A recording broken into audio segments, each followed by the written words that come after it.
Good morning. Welcome to my thought for the day.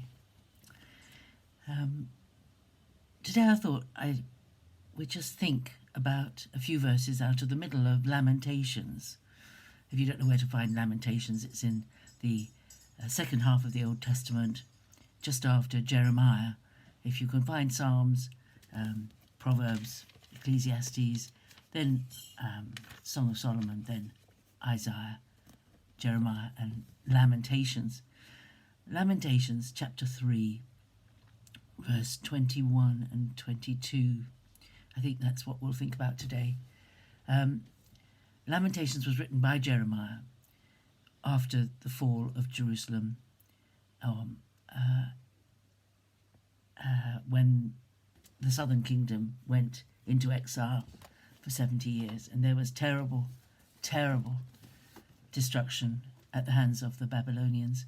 Jeremiah had spent his life warning people that it was coming, and so did the other prophets as well. But for Jeremiah, he lived through those days. He didn't just foretell them, he lived through them. And the rest of Lamentations is heartbreaking, because it tells you in great detail of all the dreadful things that were happening to the people in the city of Jerusalem and in the land. And it can feel sometimes in life like that everything has piled up. One thing after another has happened, and everything is very hard and very sad and very depressing and very difficult. And it is true that when we focus on the terrible things that are happening around us in the world, if we focus on the worries that people have about the future of the planet, if we focus on the senseless killing in many places, we focus on the huge number of refugees trying to find a home and somewhere to feel safe. If we focus on those things, let alone the evil that is done in the world by people, those people who take advantage of war and line their own pockets, we could lose hope for anything. But right in the middle of this incredible book, it's only 5 chapters long, it's very beautifully constructed in Hebrew poetry. But in verse 21 of chapter 3, Jeremiah says, "But this I call to mind, and therefore I have hope." And this is very important. When we are struggling, when things are difficult, when we can't stop thinking about the terrible things that are going on either in our personal life or in the life of the world, if we feel overwhelmed, we have to control our thinking. We have to call to mind the truths about God and the truths about our future and the truths about God's goodness. We have to call to mind, rather than saying, "I don't know how God could let this happen." Jeremiah had lived through this. He knew why disaster had fallen on his people. He knew why, but didn't stop the pain of what had happened. Sometimes we do things in our lives that give the enemy an opportunity, and boy, does he take it. He doesn't fight fairly. Hits us when we're down. But this I call to mind. So here he is, Jeremiah, focusing and lamenting on the terrible things that had happened, but he stops in the middle of it, and he remembers. He calls to mind, and therefore I have hope. What did he call to mind?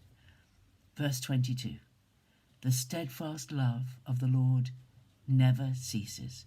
His mercies never come to an end." He focuses, instead of on the negative, on the trustworthiness, steadfastness, unchangeability of God. That there is never a reason to say, "God made this happen to me. Why did God let me go through that?"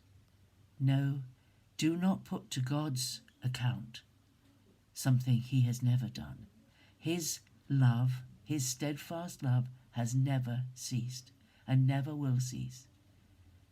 Everything that he does stems from his love. He is love.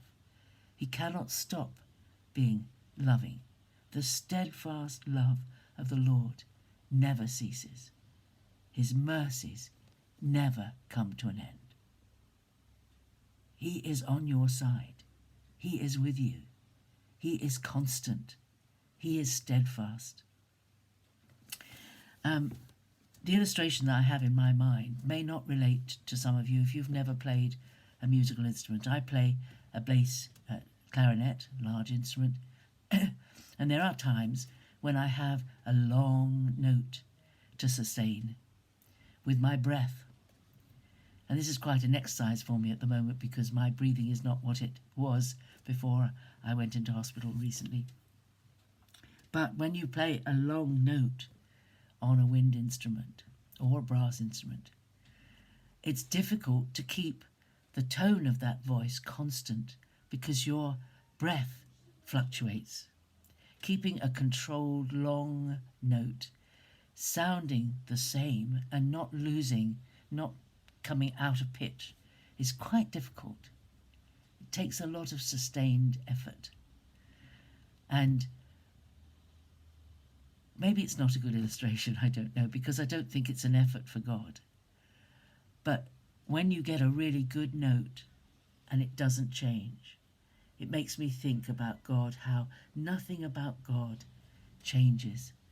God is constantly loving, constantly working for your good, constantly blessing, constantly caring for and protecting you. You will never know until glory just how much God has kept you from, how much care he has exhibited for you. He is faithful. The steadfast love of the Lord never ceases. His mercies never come to an end. Praise him.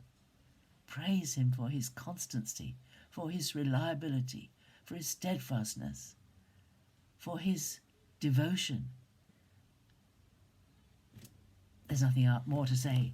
Lamentations 3. Have a great day today. Rest in that knowledge that you are held. You are held, and he'll never drop you. You are held. Have a great day. See you tomorrow. Bye.